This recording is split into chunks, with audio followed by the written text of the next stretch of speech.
Hello and welcome to another apocalyptic episode of Saved by the 90s. My name's Adam Patterson. With me today we have a guy who was born on the cusp of the new millennium, Ken Bakley. Hey, Ken. Hello. 2022 is upon us, and while this new year will hopefully bring it with it a better outcome than the last 2 years, this month on the show we'll be looking back to another year that was wrought with fear, uncertainty, and doubt. That's right, we're talking about Y2K. It's 2 a.m., January 1st, year 2000. Power's out. It's pitch black. You need light. If you planned ahead, you'll have one of these. Just wind it up. You'll have light and communication. Call now and get the ultimate Y2K survival kit from BeCalm.com. You'll receive the Sunburst, the premier wind-up and solar-powered flashlight and radio, a video resource guide with real advice from leading experts, a diagnostic computer program to test your PC. You'll receive 3 soup samples from Hourglass Foods, food storage you'll want to eat. Plus, you'll receive a step-by-step guide that will show you how to prepare without wasting a single penny. Call now and order your ultimate Y2K survival kit. You get the wind-up and solar-powered flashlight radio, video diagnostic software, food samples, and preparation guide. A $90 value, all for only $49.95. The first feature we'll be discussing was released in 1995, but paints a stark portrait of what New Year's 1999 would look like. Directed by Catherine Bigelow, this is Strange Days. Ready? It's the last night of this century. I'm the magic man. For a man who's seen too much. This is conspiracy paranoia. For a woman who won't back down. Calm down, baby. This is what I do. Strange days are coming. Cheer up, Rose. Go ahead in 10 minutes anyway. Strange Days, rated R. Friday, October 13th at theaters everywhere. A former cop turned street hustler accidentally uncovers a conspiracy in Los Angeles in 1999.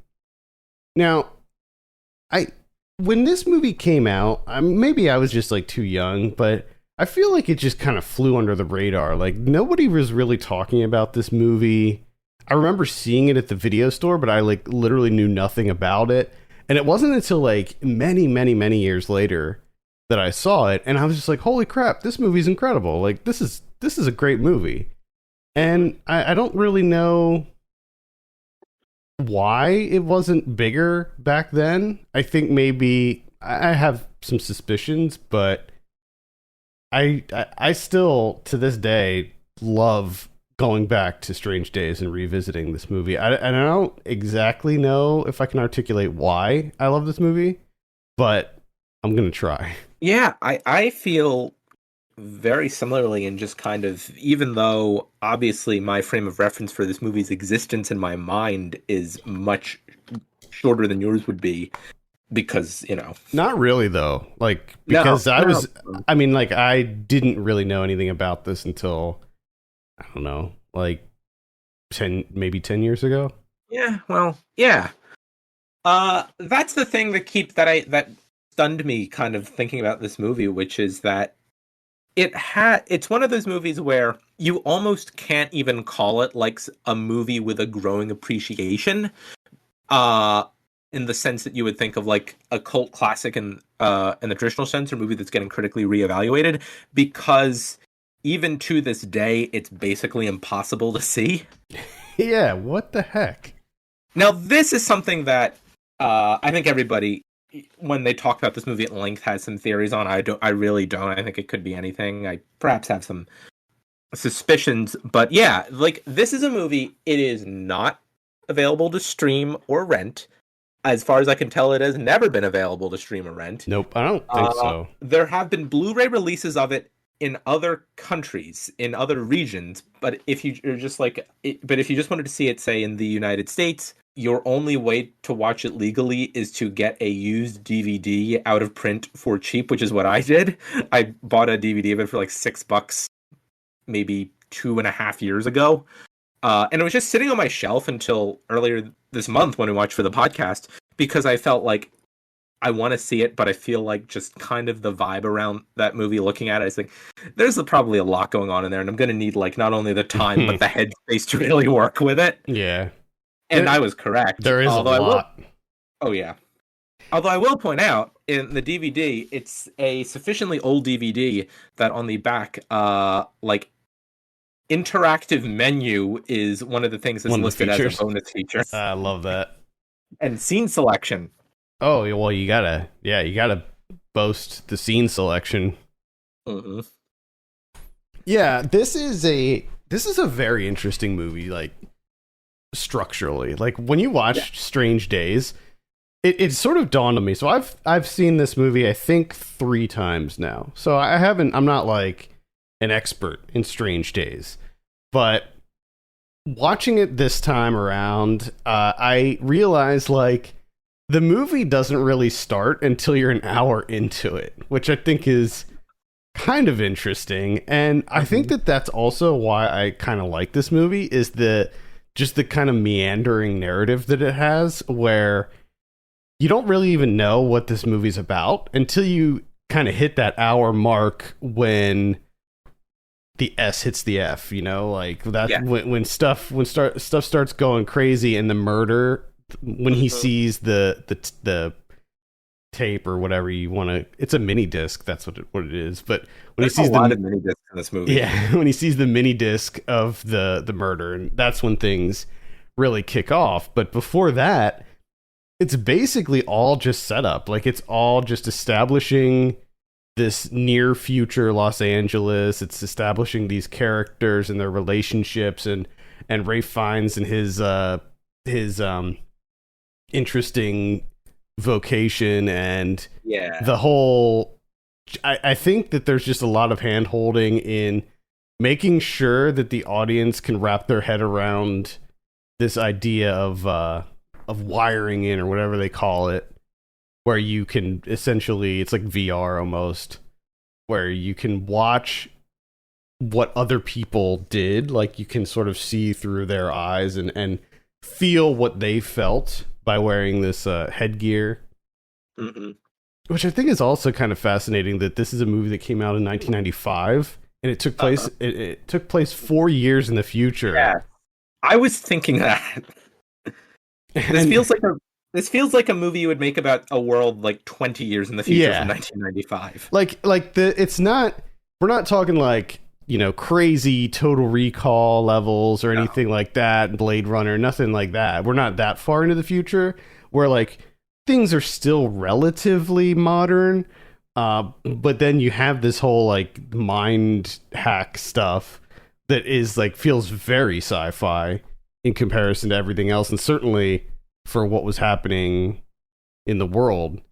But on that topic, one of the things that kind of strikes me with this is the commentary about police, and like sort of the police state, and the mounting conflict between citizens, specifically people of color, and police, and that whole aspect of the movie, which I think feels even more relevant when watching it today. Yeah, that's something that I've seen mentioned a lot about this movie, and I completely agree with. It is a movie that feels quite like someone who saw, of course, these issues existed and were known to exist by the broad public in 1995, but the way that it explores it with that technological element to it, that communicative element to it, feels like something that has now a certain uncanny reflection of the of later time. Right. I mean, I think that they probably took inspiration from the LA riots. Yeah, this feels like an extremely post LA riots movie. Yeah, very much so. I think that they took a cue, and they saw what was happening in Los Angeles during that time, and took it, and they were like, okay, well, what's going to happen during the turn of the century, like when things get even crazier? So they just like amped everything up by several times for this movie. But it's interesting, but also kind of sad that you can still take those themes and transplant them into what's happening in, you know, now within the last few years. So Yeah. Again, another sad aspect of this movie, for whatever reason, being completely impossible to see now. I say whatever reason because I don't actually know, but yeah. But for this movie being impossible to see now is that it does feel like something that would have a much more prominent place in the culture if it was as easy to see as almost any other movie of this stature, of this, cast and budget and director and screenwriter from this era. yeah, James Cameron wrote this. James Cameron and Jay Cox, according to IMDb. And you have Catherine Bigelow here, who, by 95, she was already looked pretty big. I mean, she did Point Break at this point. That Point Break This was is a follow-up to Point Break. Yeah, she did this after Point Break, and she'd already done like Near Dark at this point, so she was already pretty big, I would say. And this is a big movie. I mean, this is a big, like, kind of AAA movie, and you have a great cast in here. I already mentioned Ray Fiennes, and you also have Angela Bassett, Juliette Lewis, Tom Sizemore in there, back when Sizemore's career was really starting to pop off. And then Vincent D'Onofrio, of course, as one of the crooked cops in a kind of a perfectly cast role.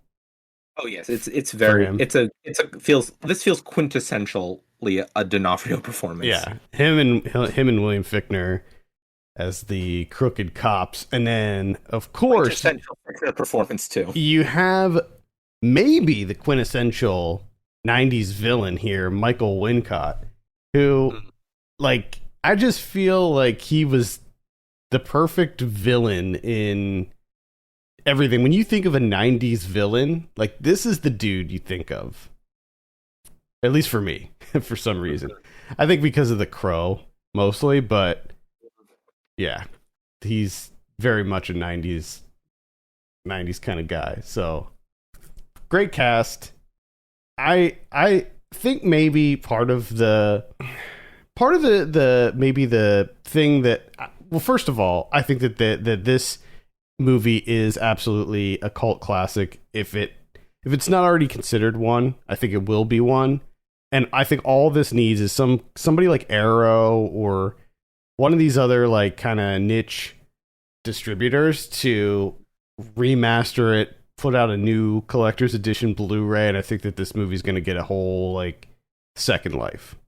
Yeah, I was about to say, there is one thing that's keeping that reevaluation from happening en masse, and it is merely a question of availability. Yeah, it's a long movie, and I think that may make it a little bit inaccessible to some people. I mean, it is almost 2.5 hours long, and although I would say you do feel the length, just because for pretty much half the movie, you're not exactly sure where it's going to go, or even what the plot of this is going to be, because you're just kind of following him around.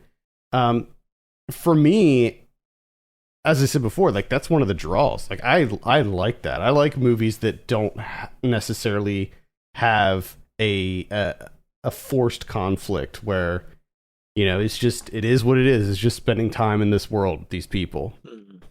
Yeah, I think that's the thing. You think about the subject matter, you think about the structure, you think about even the runtime, and I do agree. You feel the runtime, and I think in the sense that I don't think feeling the runtime is a bad thing necessarily.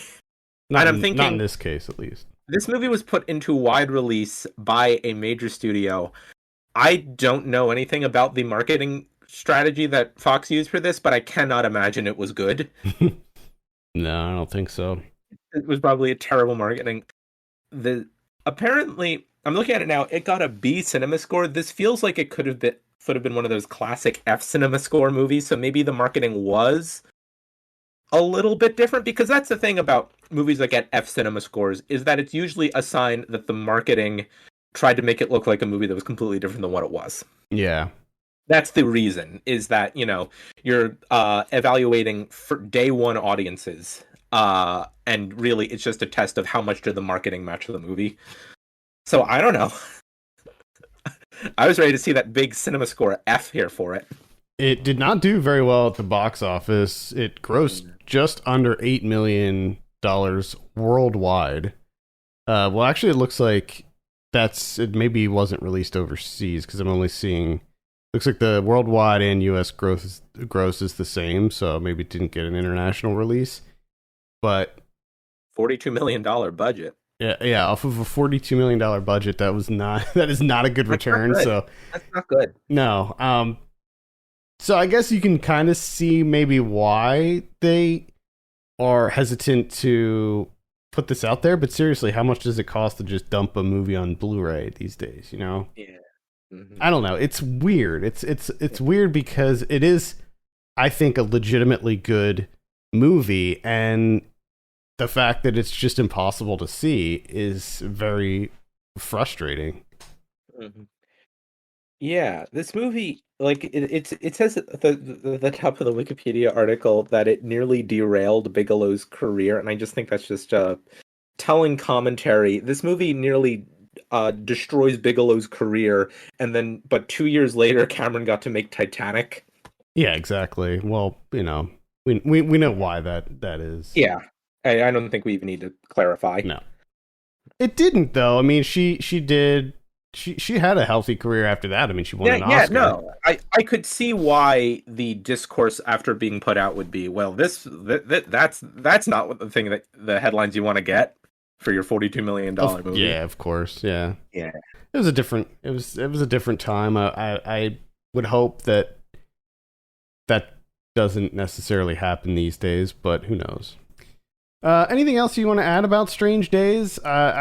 It's one that I highly recommend checking out. It's got a very 90s industrial vibe to it, which I love.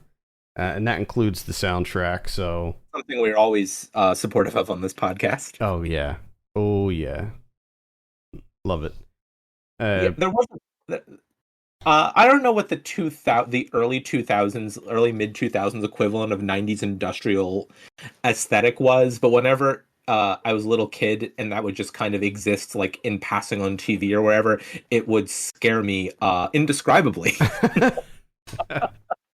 That's funny. It was just too grating for my child sensibility. It's intense. It's like it's dark and there's a lot of movement, a lot of like people wearing weird stuff like spikes and I mean I can get that. I can totally get that. A second of that kind of energy just in passing on channel surfing, and that could ruin part of my day as a little kid. Well, it's only a slight exaggeration, but yeah.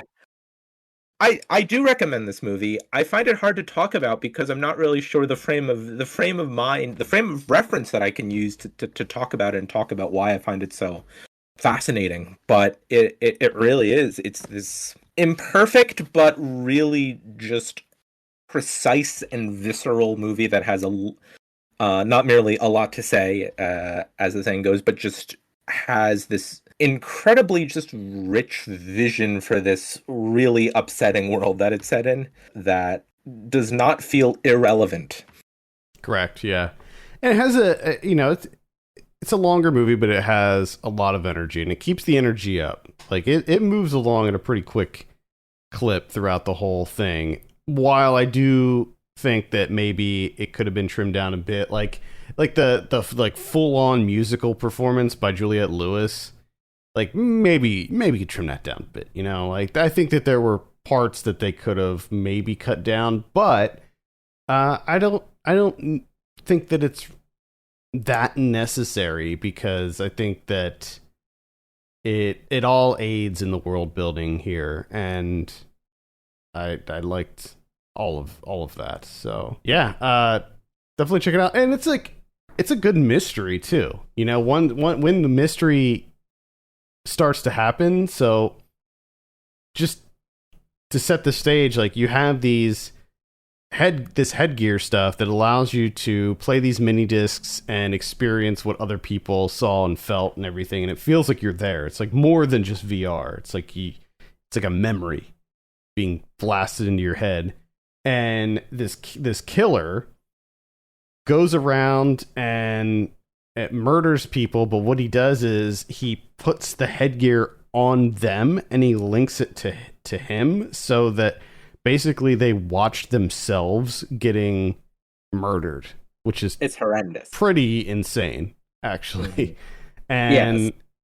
so that right there, I mean, I think is enough. Like, if you just told me that, I'd be like, okay, yeah, I'll watch that. I'll see that. And I guess maybe one of my criticisms with this is that I felt like they should have gone a little bit deeper into that angle and broaden that mystery a little bit. Because like I said before, so much of this movie is not that I maybe think that they could have spent a little bit more of the runtime exploring that mystery sort of noir aspect.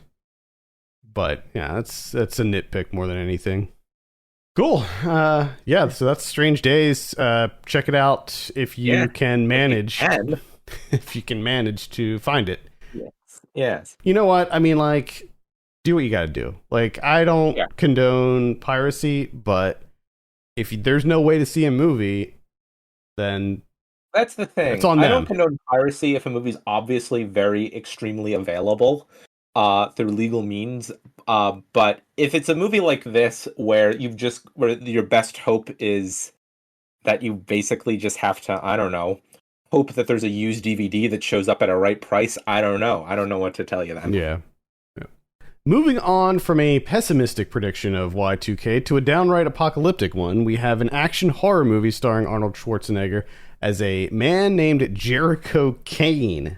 Great name. Yeah, Jericho Kane. I mean, you know you're in for a treat when you have that as a main character. Mm-hmm. Directed by Peter Hyams and released on November 24th, 1999, this is End of Days. At the end of 1,000 years, The Dark Angel is loosed from his prison. he will walk among us. She was chosen to bear his child. In search of an innocent soul. I've come for my wife. Now, it's one man's fate I'm afraid. Not too late. to protect her What are we gonna do? Let's go. to the end. How can you expect to defeat me? I am forever. End of Days. Rated R. Now playing. I should also mention that there's another character in this movie named Bobby Chicago. That's still not as good as the two character names that we'll come to with our next movie, but Oh, no, not at all. But anyway, at the end of the century, Satan visits New York in search of a bride. It's up to an ex-cop who now runs an elite security outfit to stop him. Like, obviously, this movie is, I think, particularly insane for a number of reasons I'll get to in a moment. But I have to say, the synopses we've been getting so far with the first two have been really disappointing. yeah, They're normal. They're very matter of fact. They're not. I think we were just spoiled after the one we had last month. Yeah, they're not your typical crazy carnival that is the normal IMDb synopsis. Anyway, End of Days. This movie's not good, but it is nuts. It is not good. I recognize that it is not good. However, I don't know why, but I just have a soft spot for this movie, and I don't know what it is. I've seen this movie multiple times. I saw it when it came out. I don't remember seeing it in the theater or anything like that, but I really liked it when I was younger, and maybe there's a certain nostalgia. However, I don't have any specific like memories or anything tied to this movie, but yeah, I don't know what it is. I like these kinds of movies. I guess maybe for similar reasons that I like Constantine, and that's a movie that like a lot of people hate on too, but I really like Constantine. I think the thing, I'm really fascinated by this movie, and I think here's the thing that kept coming to me as while I was watching it.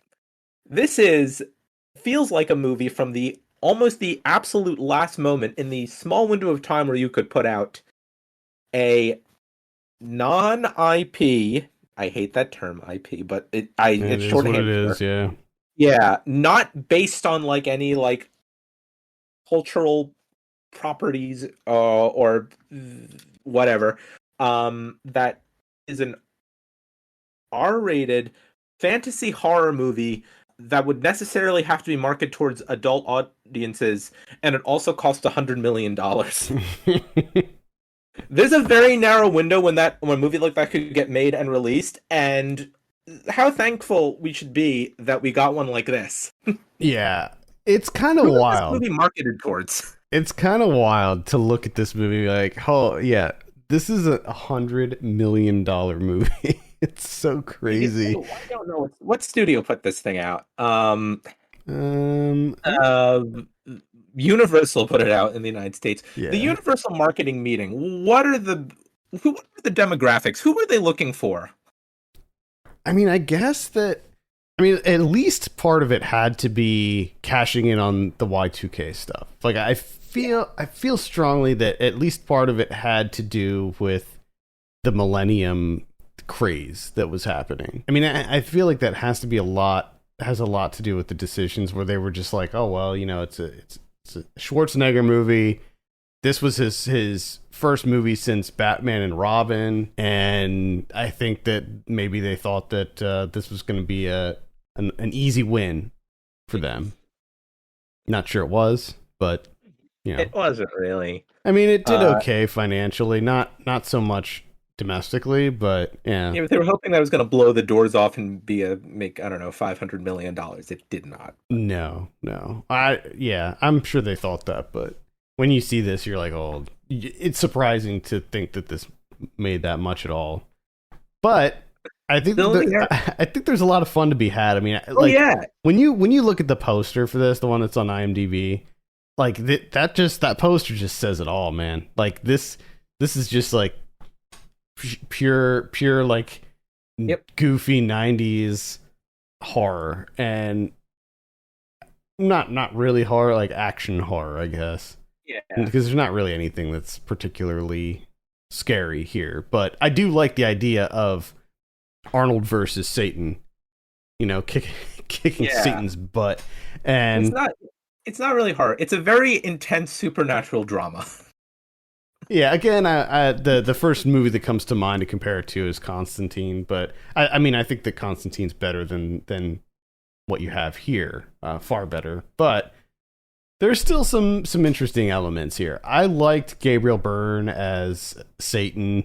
I think that you really can't beat that casting. He does such a good job. Spectacular time. Yeah, you can tell that he's really just having fun with the role, and I think that he's what really makes this movie. Him and actually Kevin Pollak, in my opinion, who plays like kind of the Chicago. He's Chicago. He was the sidekick, and he just does such a good job in that role too. He reminds me of the Tom Arnold character in True Lies, where he's just does such a great job as being that kind of sidekick character.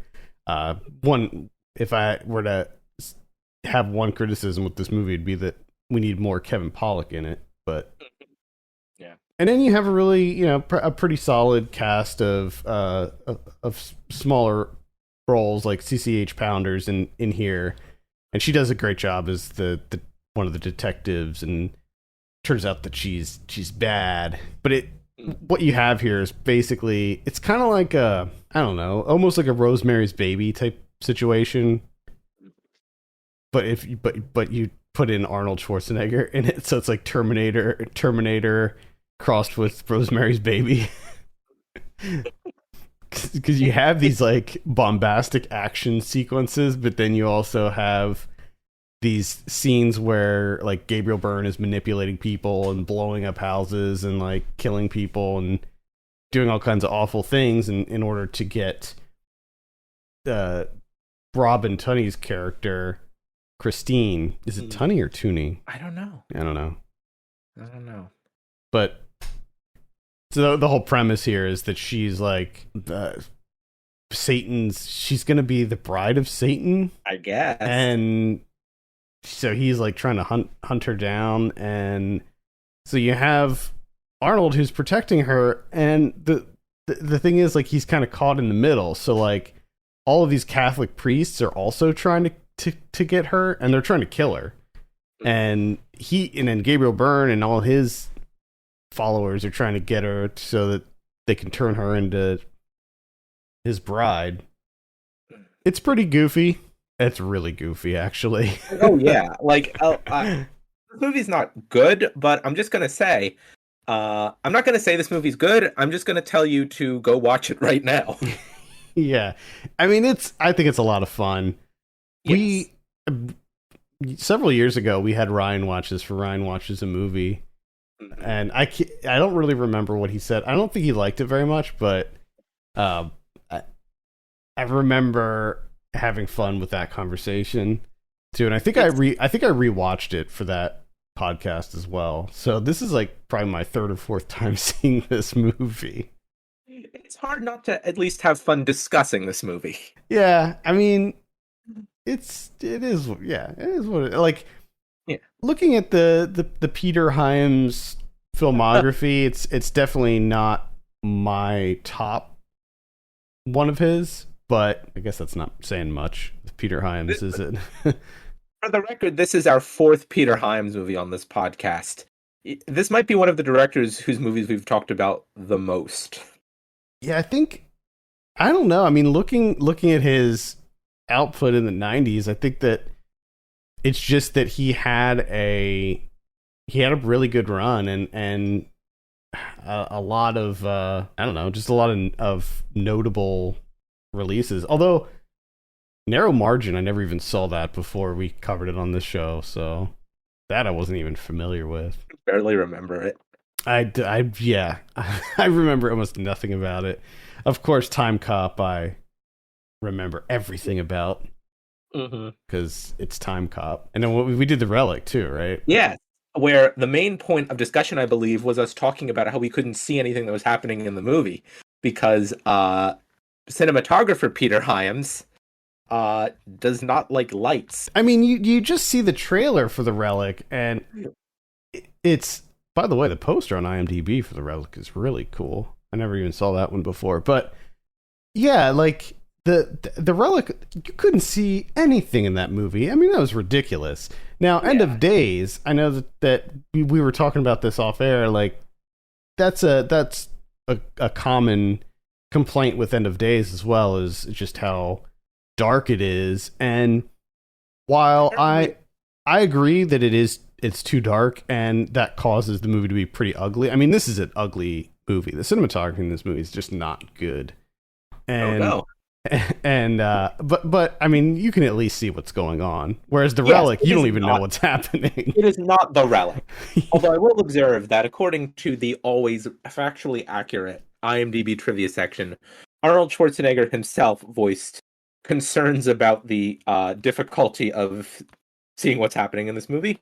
And then I did a little bit more research, and then I found myself on Peter Hyams' IMDb trivia page, which includes the item claims that he has never been invited to join the American Society of Cinematographers because they, quote, don't like him, unquote, and are biased against directors who shoot their own films. I don't know if I've seen anything else. Does he shoot all his own movies? I think he does. Okay. Yeah, this quote. Yeah, so the quote was don't like him, so, I'll submit that correction. In 1996, because this continues, he said this to Conrad L. Hall, who didn't believe him. After Hall and Haskell Wexler offered to sign recommendations on an application letter for him, the ASC summoned him for a 90-minute interview. 2 days later, he received a rejection letter in the mail, and he keeps it framed on his office wall. I mean, I'm looking at the movies that he was a DP on. Now, I don't know what requirements they have to be entered to be a part of that or whatever. Actually, he probably submitted The Relic as his audition reel. And they're like, wait, what is this? Is this guy serious? Is this a radio play? I mean, Time Cop wasn't very good. I don't know. I don't want to speculate about anything, but just looking at I'm looking at the trailer right now for A Sound of Thunder also, which is I never even heard of this movie, but this looks incredibly dark too. So The guy just likes shooting in the dark, I think. I guess. I mean, so often you see movies that are unpleasant to look at because they're basically shot with, they look like they're shot like a sitcom, like a network sitcom or something. It is nice to see a movie that you question the cinematography, but for completely different reasons. Oh yeah, yeah, It's variety. yeah. I mean, wow! I just watched the trailer for The Musketeer, and that one too is incredibly dark. This is fascinating. I guess he just that's just his thing. It's what he wants. It's what he wants to do. Enemies Closer, which was the last movie that he directed, which I did see. That is also very dark. And it's mostly takes place in the forest at night. Huh. It's his signature. There we go. It's a weird signature, but I guess it is. Well, all right. I mean, yeah, it's even if it was brightened up a bit and maybe had some better looking cinematography, I don't think that would have been enough to save End of Days from being That's not the key to this movie. It's just something that I quietly obsess over. I don't think that would have been enough to make this like a good movie. Again, I think that it's a fun watch.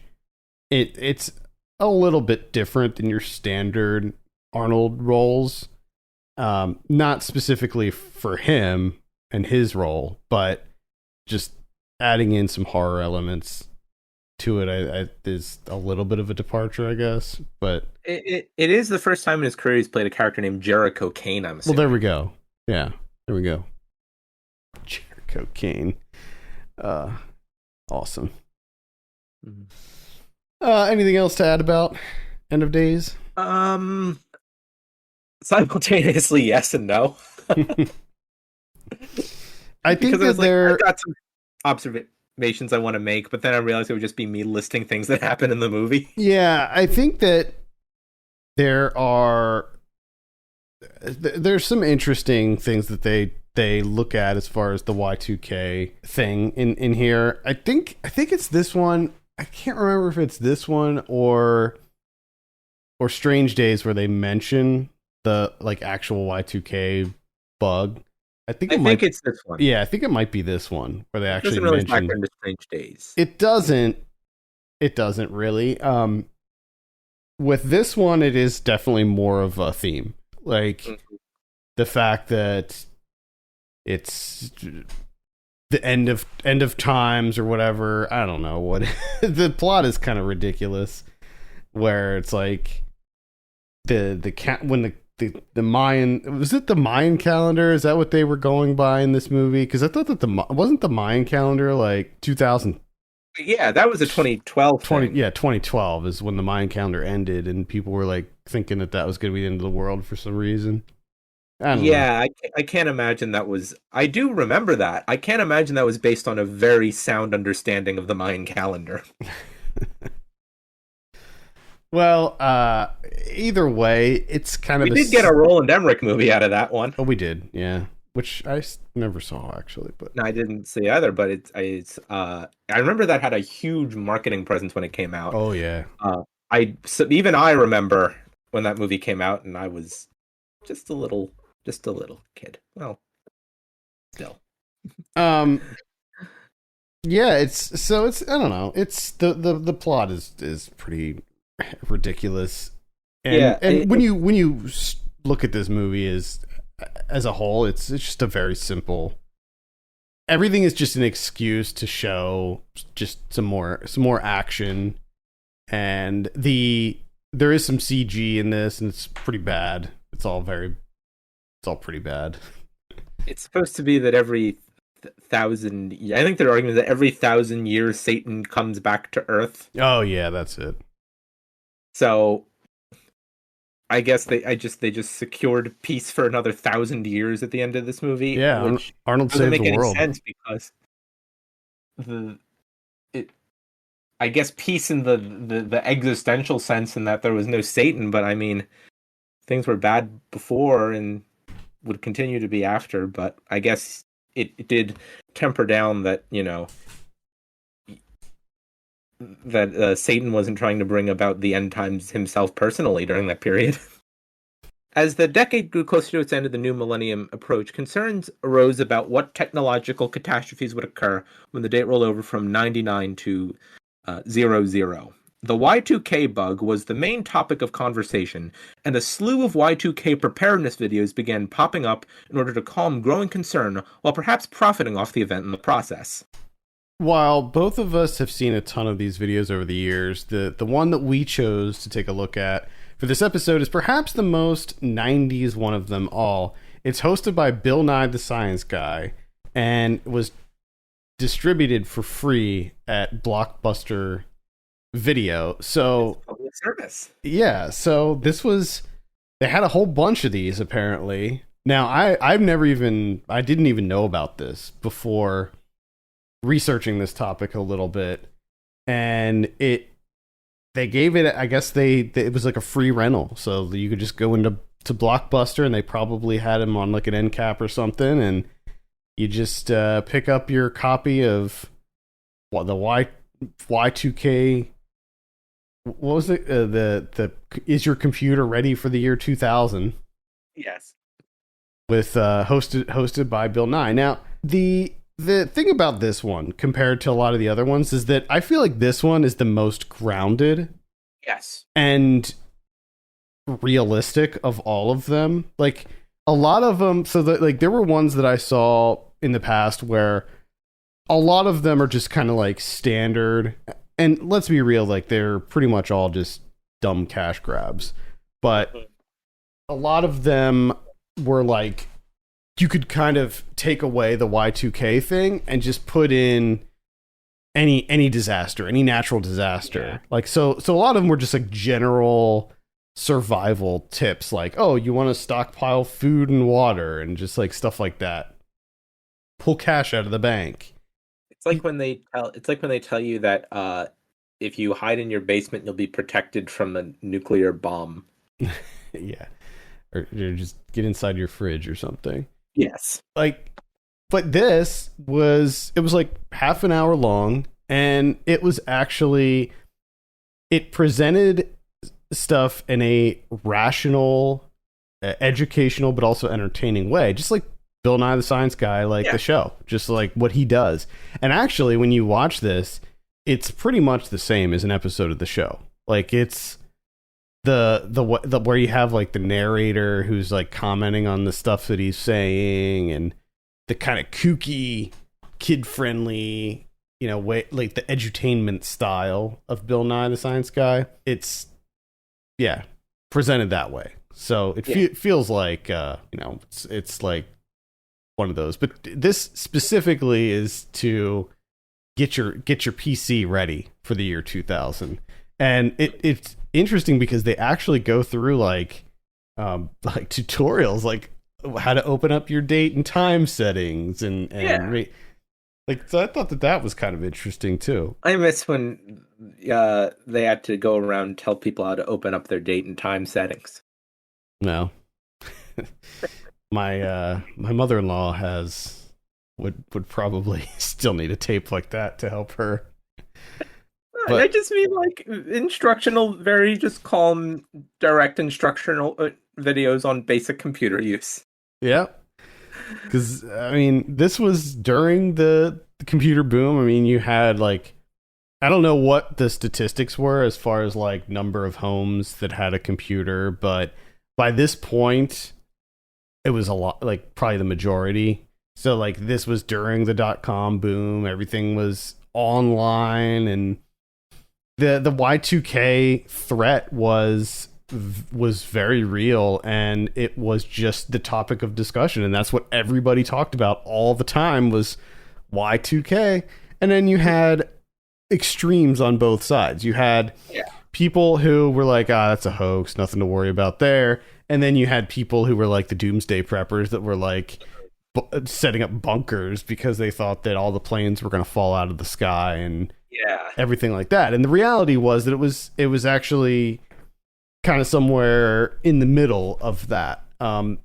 Because nothing major happened, people think that it was just a hoax. But the truth is that nothing happened because people fixed it. Like, Yeah. people made sure that it wasn't gonna happen. There's an interesting article on time.com that talks to some people in the US that were working on the Y2K efforts, and the United States dumped millions of dollars into making sure that everything was Y2K compliant. And the guy was quoted as saying it's better to be an anonymous success than a public failure, because since nothing major happened, people think that it wasn't a cause for concern.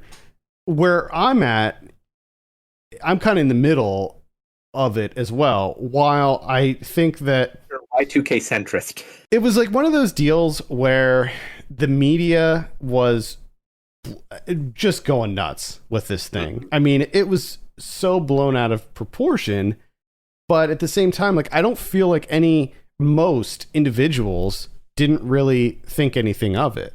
So it was like the media was trying to cram it down our throats, like, Y2K, oh, it's craziness, Y2K is going to happen. But then most people were like, come on, get off it. Yeah. You know, like, my dad is always kind of is of that same kind of opinion, but just because he has all these stories about where he was working at the time and how they had all these ridiculous consultants coming in that, you know, were telling you how this office needed to Y2K proof their coffee machines or whatever. mm-hmm. And some of those he had all that grifty consultant stuff too. Yeah, yep. And then some of those preparedness videos do talk about how, like, you know, your hair dryer's gonna stop working and stuff like that, where you're just like, come on, let's be real. But it was a real concern, and they started working on this a decade before it actually happened. So there was plenty of time for them to update software and make sure that everything was compliant and ready when the rollover happened. So I mean, that's why nothing happened, because they fixed it. Like, they made sure that everything was going to be compliant and ready for when the rollover did happen, because it would have, I mean, if nobody did anything, it would have, I believe it would have caused a lot of problems. Yeah. It wouldn't have caused an apocalypse, No. but it would have been much more expensive and time consuming to fix rather than to prevent. Exactly. And then you have, you know, some, like, Russia said that they didn't put any money into it and thought that it was all just a big hoax. So I don't know. Like, I don't necessarily believe what they're saying anyway. Maybe their stuff was already compliant for Y2K, but I don't know. I just think that it's an interesting subject to look at on both, like, a societal level, to see, like, how this kind of almost manufactured hysteria was, and also on like a media level, because I feel like during this time it was like just peak like garbage TV, like like media outlets just going nuts for, like, you know, just craziness, you know, gossip stories and stuff like that. So I think it was just a really interesting time. And, like, I know that, like, for me and my family, like, we just didn't think anything of it. Like, we had a computer and it was compliant. It was already Y2K compliant. It was okay to go. I mean, like, so we weren't concerned about it at all. No. But yeah, a lot of people were, but I think that also at the same time, being someone who works in the technology field, I feel like it's important to recognize that the reason that nothing happened is because there were a lot of people working just night and day behind the scenes to make sure that everything was safe and happened without incident. Mm-hmm. But I guess those type of people, like, much like my own career, like, it's kind of a thankless job in a lot of ways. Like, I know that I'm doing my job if everything runs smoothly, you know? So yeah, That's the thing about it. It's the kind of thing where you're doing the work that has to be done so that no one notices it. Yeah.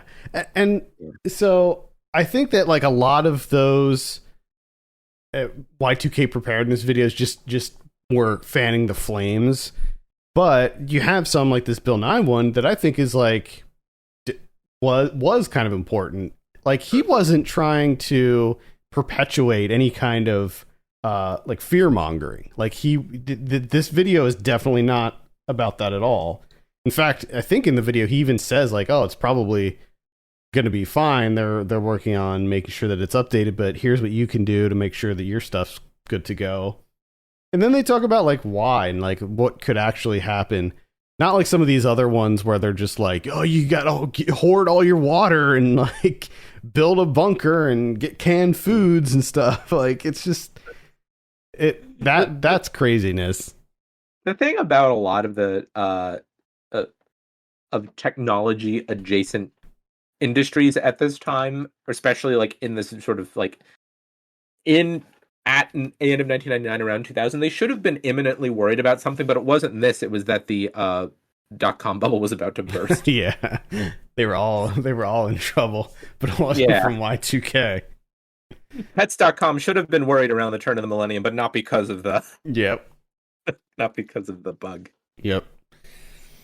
So as far as the the Y2K preparedness videos go, I think that this one is more educational and better produced than pretty much all the other ones that I've seen. However, as far as like watching it for laughs, maybe this is just this isn't like on the same level as the Leonard Nimoy one or it's some of the other ones out there. Yeah. The lower budget ones. Trust us when we say if you want to find something to watch for laughs, they're out there. Oh yeah, and most of them are on YouTube. This one I found on the Internet Archive. However, I found a mirror to it on YouTube.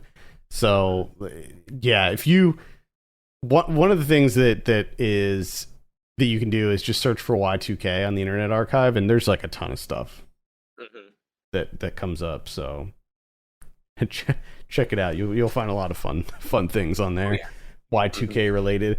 And I think sticking with the theme of just the fear mongering that was kind of at play, I think we can transition into our next and final film, because this is pretty much I didn't even know about this. Like I don't remember this being a thing at all. But our final film this month attempts to capitalize on the rising fear of Y2K and present a future where the potential catastrophe is realized. Directed by Dick Lowry and airing on NBC on November 21st, 1999. Let's discuss Y2K, the movie. Millennium Eve. Countdown to chaos. Yeah. At the stroke of midnight, the Y2K computer bug kicks in, causing widespread chaos in the U.S. Well, now what's interesting... Yeah, I was about to say. Yeah, not the U.S., not just the U.S. I mean, it's a global catastrophe. It's a global catastrophe. Like, come on. What do you think? Yeah. Do you think Y2K is just happening in the U.S.? Give me a break. Yeah, the one piece of credit I will give to this movie that it didn't seem like it would have automatically assumed is that it does spend time understanding time zones. Yeah, that the disaster is slowly getting closer to them. I was wondering if they were even going to address the time zone thing, and then I realized like, oh, it's like actually a plot point. It's like a disaster movie, where that's the timeline right there. Like it's like the asteroid heading towards Earth, but in this case, it's time. It's time that's barreling towards you, and you have to get it fixed before it hits you. Which I also like, because it's like all of those other countries didn't really matter. It was like, no, it was just the US. That was the main concern, was the US. Way more people are dying. It's either implied or said in other countries, but it just doesn't matter. There was like a scene when things started getting nuts where France like got hit, and basically everybody in France just died. And they were just like, just moving on like that. Like, oh, it's heading over the Pacific. It's coming. And it's like, oh my God, that's ridiculous. This whole movie is exactly what you would expect from a 90s made for TV movie about Y2K. Like, you were talking earlier about sitcoms cinematography, and that's what this is. Like, this doesn't feel at all like a movie. It feels 100% like a TV show. It's shot like a procedural, and it looks like one, and it feels like one. And it like, you have this team, it's structured exactly like a procedural too. Like, you have this team of I don't even know what they are, like, I guess scientists who were hired by the US government to stop Y2K, I guess. But the weird thing is, like, they don't really do anything. Like, if you look at what this movie is, it's literally this team of people in a room, and they're just watching a monitor and then saying what is happening in the monitor. Like, Sweden's reactors just went into meltdown. No, a plane. We lost a plane. And it was just like, okay, well, what are you doing about it? Like, they're not doing anything. No. At the end of the movie, they blow up some barrels, and then that's it. Which I thought was also funny because, like, somehow it's like we're to assume that these scientists who specialize in, I guess, computers also know how to build bombs, and like in such a specific way to like blow up a hatch to dump water into a nuclear reactor. Like, it's ridiculous. The movie doesn't spend a whole lot of time on the particulars there, does it? No, I mean, no. And as far as like a disaster movie goes, this is like an incredibly boring disaster movie because nothing really happens. No. Much like stuff happens, but you don't really see it. Yeah. They don't have the budget for showing you what happened. No. Like, there was one scene where you see a plane fall out of the sky, but yeah, the opening scene was not even real. It's like a simulation. Yeah. There's not a lot of on-screen catastrophe in Y2K, except for the obvious joke that the movie is that. But Countdown to Chaos. I love that title. I like it too. Yeah, it's good. I really wanted to see. So we were looking for other Y2K themed movies, and we found this one. We found this one called Year to Kill. Y2K. It's called Y2K: Year to Kill, and which is interesting because it's like the number 2, but the subtitle is Year to Kill TO. I don't know. That bothers me, but that movie looks incredible, and I really want to see that one. But that's impossible to find. Like, it doesn't. It's just impossible to find. There were a couple used copies online for like $90 or something like that. So if anyone listening has a digital copy of Y2K Year to Kill, please let me know. Send it my way. 90s at filmpulse.net.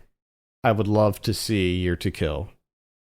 We might do, if you could get it to us, we might do like an emergency episode just on it. Yeah, we would. We'd do like just a bonus and just cover that because I would love to see Year to Kill, and it really bothered me that I was unable to find it anywhere.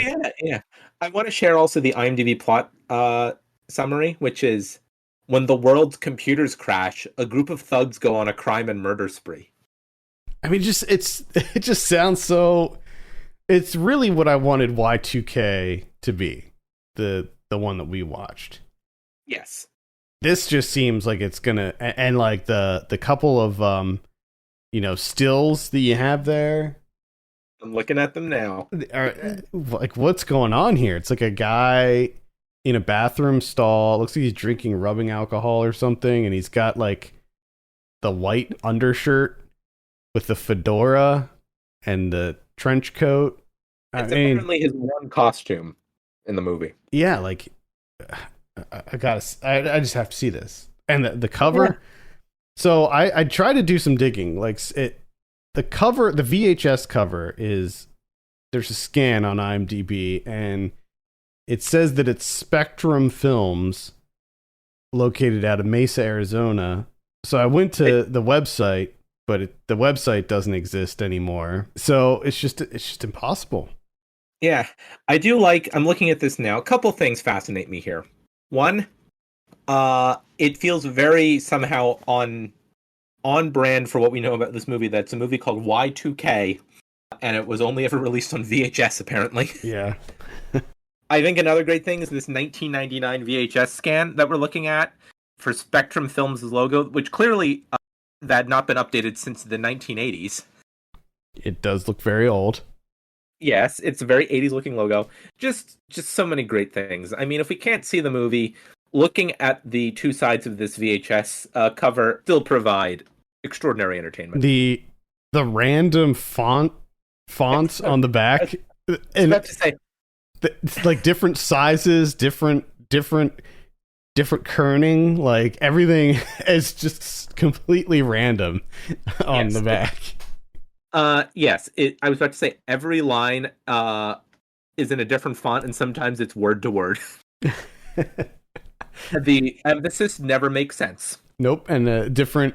I mean, we got like different indentations here. Like it is wacky. Just a crazy formatting that we got going on here. If anyone knows specifically, we're now adding a second request. Obviously, if you have the movie, let us know. If you happen to know who did the design for this copy on the back, I do know. I would like to interview them. It says right here on the bottom, it says box designed by Terry Pickett and Chad Sorg. Terry Pickett and Chad Sorg, please come on the podcast. Yeah, so Y2K, it's ridiculous. It is exactly what you come to expect from a 90s made-for-TV movie. Maybe worse than some of the other ones in that there's nothing really to grasp onto. It's just pretty boring. Like the whole thing is just, oh yeah, and them constantly talking about the Cascade. I loved that. They're like, where did the Cascade start? Did you pinpoint the Cascade? Where's the Cascade at? Is that it? Is that the Cascade? And I'm just like, all right, we understand the concept of a power plant going out, diverting its power to another power plant, and that being overloaded, and et cetera, et cetera. Like, we get that. You don't have to keep hammering it in with the Cascade talk. No. And also, the names that I had mentioned in the previous one that we were talking about when we were talking about End of Days, the names in this, Chaos and Clipper. Perfect. Which is, they're introduced in an incredible way. Like, they pull up and it's the daughter. So you have this like kind of rebellious teen daughter, and there's this scene where the Chaos and Clipper pull up, and she's just like, "Hey Chaos, hey Clipper," and I'm just like, "What? That's their name? Okay, all right." That's and of course they're hackers, but they serve no purpose to the movie. At one point, I was thinking like, "Oh man, like." Even though the parents don't like these two guys, they're gonna need their help for fixing something. But that's not what happens. What actually happens is that they steal an old lady's car and drive away when things start to get crazy. I guess we can assume that Chaos and Clipper died at some point. Yeah. I can only assume the old lady killed them. I want a movie about her then. Yeah. What a car back. I also like the scene when there's so the wife of like the main guy she's like a doctor, and she's working in a hospital, and there's this scene when a woman comes in and she's pregnant, and they're like checking the baby, and they have her hooked up to like the monitors and stuff, and like her heart rate starts to go crazy, and like they think they're going to have to operate on her or something, and then they discover that it's just the monitors that are going nuts. And she goes, "Wait, where were these monitors made?" And the guy turns it around, he's like, "Queens, New York." And she's like, "New York? They're in the year 2000. and that's why they're failing. And it's just like, what? That doesn't make sense. The whole movie.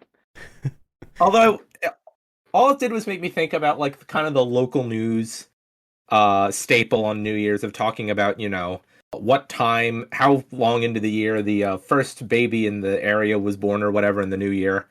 And this episode made me want to scan through the New York Times edition from January 1st, 2000, which has all sorts of information about the new year and this very special new year of 2000. And I believe it claims at one point in that, edition of that story that the first baby born in New York City on January 1st, 2000 was born 2 seconds after midnight. Wow. I'm almost young enough for that, like, it's around my age cohort. Like, if I was born 2 seconds after midnight on January 1st, 2000, that would be the way I would introduce myself to everybody. It's just such a great, not really relevant, but just astonishing fact you could just pull out whenever you wanted. Yeah. I also like that there's a scene in this where, like I said, they're just sitting around in a room watching screens. Like, they're not even doing anything. There's a scene where, like, they think that everything's fine, and then the guy's just like, he's like, wait a minute, reboot this system. And they reboot it, and everything's, like, gone haywire. And it turns out that, like, their own systems were infected with Y2K. And it's like, why is the government paying you any money at all when you can't even fix your own system? Like, come on. What is going on here? It's ridiculous. It is like it is just... Sorry, go ahead. No, I was just going to say, this feels like some analogy about, like, inefficient government or something. It feels like propaganda. It feels like Gingrich-era propaganda. It's so ridiculous. Everything about this movie just... It does feel like this, like, weird... I mean, I said it a bunch of times before, but it's just fear-mongering, I feel like. Yeah. If you want that to be emphasized even further, look up on YouTube. There's a couple of TV spots for this movie that are on YouTube, like the 20-30 second spots. It is even, the fear mongering is even worse on the TV spots, the ones that NBC did for this. Yeah, which is crazy. Like I said, I don't even remember this movie existing at all. So I want to actually find out how many people watched this, because I'm trying to square it to the television audience of what would have been expected for 1999, because obviously any major viewership number for a network TV broadcast in 1999 is going to look crazy now, but I gotta see. Usually you can find it. Gotta get some numbers on this one. I gotta get some numbers on this. Another thing I want to add while I'm looking is that the Edison Electric Institute, which is like a professional association for, like, U.S. electric companies, wanted NBC affiliates to boycott this movie, which probably leads to the presence of a rather astonishing title card that's at the front of it, a disclaimer saying that the producers of the film are not necessarily putting this out as a prediction. Yeah.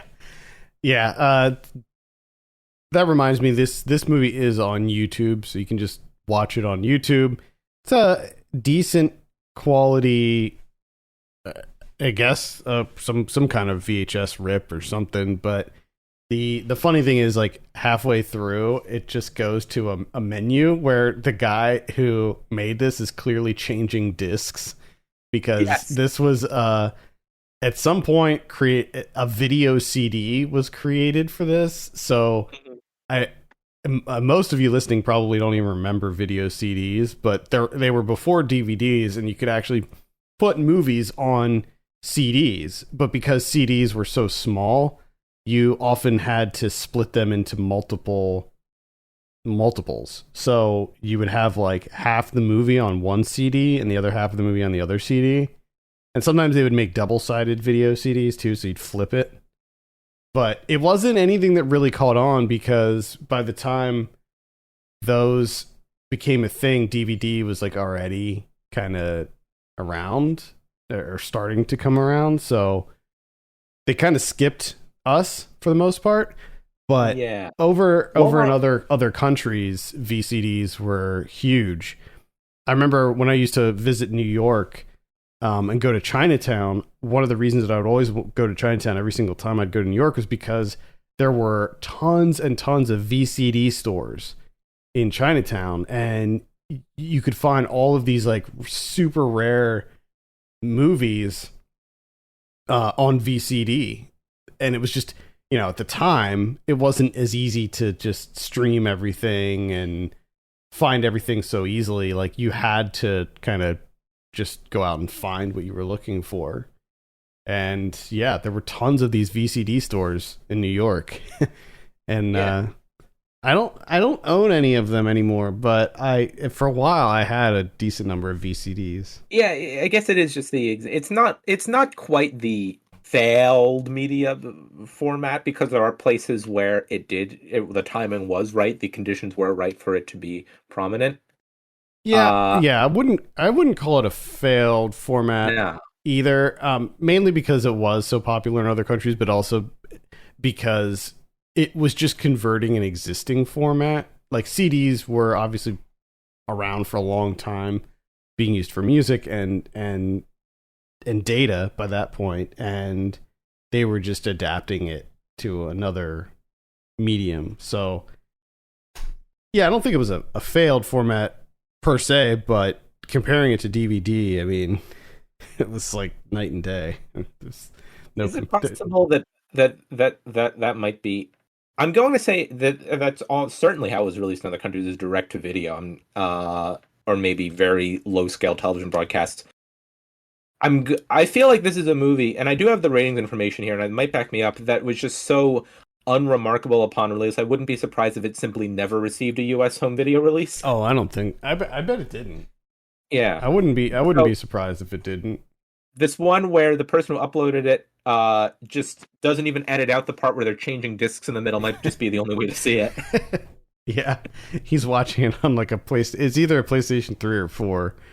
And I do have the ratings information. I can't verify it, but TV Tango is a pretty invaluable resource of just having the schedules for any night in the history of American broadcast television you can think of. So this was a Sunday, November 21st, 1999. It airs from 9 p.m. to 11 p.m. on the Eastern Pacific time zones. It has a 10.4 rating and a 16 share, which is not good, because this is a Sunday. It's a big night for TV. It lost in the ratings to a Hallmark Hall of Fame movie that aired on CBS in the exact same time slot. Also lost in its 10 p.m. hour to The Practice on ABC. Earlier in the night, higher ratings were also achieved by Touched by an Angel and Who Wants to Be a Millionaire. Oh man, it got destroyed. Yeah. Who Wants to Be a Millionaire got a 15.5 rating. Y2K at 10.4. The Hallmark Hall of Fame movie got a 13.7 rating.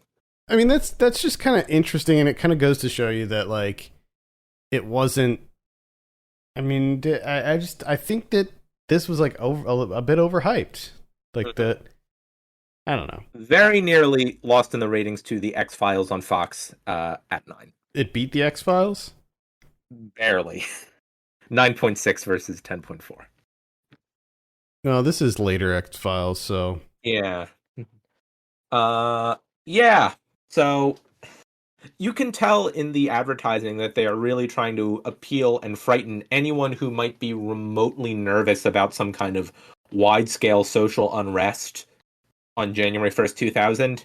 And I guess they got all of those people, but it wasn't a lot of people. Yeah. Yep. Well... I think that Y2K was a very interesting event, and I think that, comparing it to or looking at it compared to like the pandemic that we're dealing with now, I think is kind of interesting to look at how both were received. Whereas I feel like a lot of people were seemed more concerned about Y2K early on, whereas like the pandemic, people just assumed that it was nothing, and that's one of the reasons it got so bad. Yeah, like so quickly. Y2K is an example of something getting taken seriously by the people who have the wherewithal to give the resources to fix it. Yeah. To manage it early on to minimize the eventual impact. Yep. And there were almost no incidents. There was one incident in Japan where a radiation sensor failed in a power plant, but the backup sensor kicked in. And I think there was maybe one other thing that happened, but it wasn't. Yeah, nothing catastrophic, obviously. Yeah, no, it's yeah, I think there would have been. I think just for a while there were a lot. The thing that you were way more likely to see than an actual problem was it would assume. I don't remember, obviously. Like a lot of clocks that would read 1900 or 19100 or something. I don't know. Where were you on December 31st, 1999, Adam? I remember exactly where I was. I was with my family. Had a small get together at my house, and we were just we played some games, some board games, and we had some snacks, food. And I remember my cousins and I were watching MTV before the New Year's stuff, and then when the New Year's stuff started, we just watched TV and watched the ball drop. And I remember expecting or preparing myself to see the power go out or something, and then it happened. And then the ball dropped. It was a big deal, and it was a good time. It was a memorable. I usually don't remember what I did on a New Year's just because usually my New Year's is pretty unremarkable, but I remember that one. And I also remember thinking oh man, they really nailed the glasses. You have the fun novelty glasses that have really the good years for the glasses. Yeah, 2000, and then it's man, this is great. The zeros, you just put them. They're like glasses. And then 2000 to 2009 were just it was such a decade of great years for those glasses. Yeah. Wow, we got a whole decade of having these just perfectly designed glasses for celebrations. So there we go. I do like the I think Y2K, the movie, is the only movie where anyone bothers to point out that the millennium did not actually, the third millennium did not begin until 2001. Right. But again, it's the thing where this is the only time in 1,000 years where you can look at it and see all 4 years change, all 4 digits on the year change. Yeah, it's pretty wild. I remember I actually had for Christmas one year, someone got me a Y2K countdown clock. Mm-hmm. So I had this clock, and I remember it was I got it several years before Y2K, and I remember watching that clock also because this dumb clock was on my dresser for years. Every day waking up and seeing that stupid thing counting down, and then finally it hit 0, and it didn't do anything. I was expecting it to do something, light up or make a sound. Yeah, just beep or even flash, but it wasn't. It just went to 0 and then just stopped, and that's it. It was just at 0000. It was so disappointing. It couldn't even keep going. It should still work. It should still. I think it should go into negatives. Yeah, how much time has elapsed since January 1st, 2000? Yeah, no, it just went to 0 and then stopped. It did its job, I guess. And I'm wondering, so if I go on, because I threw it away, obviously. I was not happy and I threw it away. So I'm wondering if I go on eBay and I search for Y2K countdown clock, if I can find it on eBay. There appear to be some things that. Yep, no, that's not the one. There is. They definitely have them. Mm-hmm. The one that I had, I don't. Oh, yeah, I found it. $5. Very good used condition. Needs new battery, says the seller. I somehow don't think that'll fix all the problems it currently has as a device.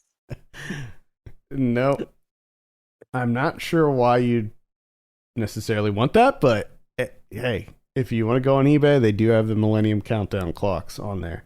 I mean, they have new ones here too, in the box. Now, the ones that are new in the box are not. That's not the one I had, but this one looks pretty interesting. 2000. It's coming. Know the time remaining at a glance. The next millennium countdown. I do like the bluntness of it. Yeah, it's coming. It's coming. Yeah, it is. You can't avoid it. One that I'm looking at here is the Countdown to 2000 Y2K Millennium embroidered baseball hat, adjustable cap LCD clock. So you can actually have a baseball cap that has a countdown to the year 2000. So you can show everybody how close we are to the year 2000. I have found a eBay page for 5 Y2K collectibles. Consists of the following 5 items. The Chicago Tribune, dated Friday, December 31st, 1999, unread. Commemorative issue of Time magazine, dated January 1st, 2000. It has a mailing label on the cover, and it was read very, all caps, carefully, and saved flat. 3. A Millennium flag. Flag? Yeah, I guess. It's just a flag that has 2000 written on it. Still in its original plastic bag, but has been opened. 3x5, made by Valley Forge, and was made of 100% polyester. Has never been flown. 4. Millennium Party Box of M&M candies. In parentheses, the confetti-colored M&Ms have long since disappeared. You can guess how. Oh my Box god. in very good condition. No rips, tears, or missing pieces. And finally, 750 milliliter bottle from Cook's Sparkling Wine Collectors Series. Opened and empty, of course, but still has paper label and neck label along with some gold foil. The dark green glass bottle is festooned with gold images of celebration and the year 2000. Except for being opened and empty, the bottle's in excellent condition, with no cracks or chips. Starting bid, $9.99. Something tells me he's not gonna hit that. I don't think so. Oh my god. Now I'm like going down a rabbit hole of Y2K merch here. I need to pull myself away because there's just so much good Y2K merch. I should buy a Y2K t-shirt, actually. There's some good Y2K t-shirts. I feel like the commemorative magazine and the full December 31st, 1999 edition of the Chicago Tribune get you some direction of the way there to some interesting memorabilia, but including an empty bottle, an empty M&M case, and a silly-looking flag almost devalues it. Yeah. Like, it brings the collective value of the package down. Yeah, I'll agree with that. All right, I think that that's going to do it. Was there anything else you wanted to end on regarding Y2K? The actual event or the movie? I highly recommend watching the movie. Yeah, I mean it's ridiculous and it's on YouTube, so. Yeah. Not much else to add. I think it's an interesting look at one of those things that happened while I was alive, but before I had any consciousness or ability to form memories or perceptions or opinions. So it's an interesting little a snapshot, in particular, by which I mean the movie Y2K. Yeah. It's an interesting snapshot. The other ones are movies on their own merit. The Y2K movie somehow feels completely inescapable from a very specific thing that perhaps mass media organizations were doing in late 1999. Yeah. And on that merit, I think it is interesting. I think it's worth seeing. Yeah, I agree. In fact, I'm kind of surprised that there weren't more movies that were using Y2K as like some sort of plot device or something. Yeah. Or, it feels right. I guess they were worried that they could never rerun them ever. Yeah, maybe. They couldn't get those USA Network residuals 6 years down the line. Maybe that's why Strange Days hasn't seen another release, because they're just like, well, it takes place at when it's turning year 2000, but we're already in 2022. Like, what's the point? Yeah. You don't get a lot of end of days around either, do you? Nope. All right, I think that's going to do it for this month. Let us know how your family dealt with Y2K by sending us an email at 90s@filmpulse.net or a DM on Twitter or Facebook at 90spod. Also, if you have Year to Kill, please let us know. If you get a moment, consider dropping us a review on iTunes. That would be extremely helpful. Until next month, for Ken Bakley, my name's Adam Patterson, and this has been Saved by the 90s. Hi, everyone.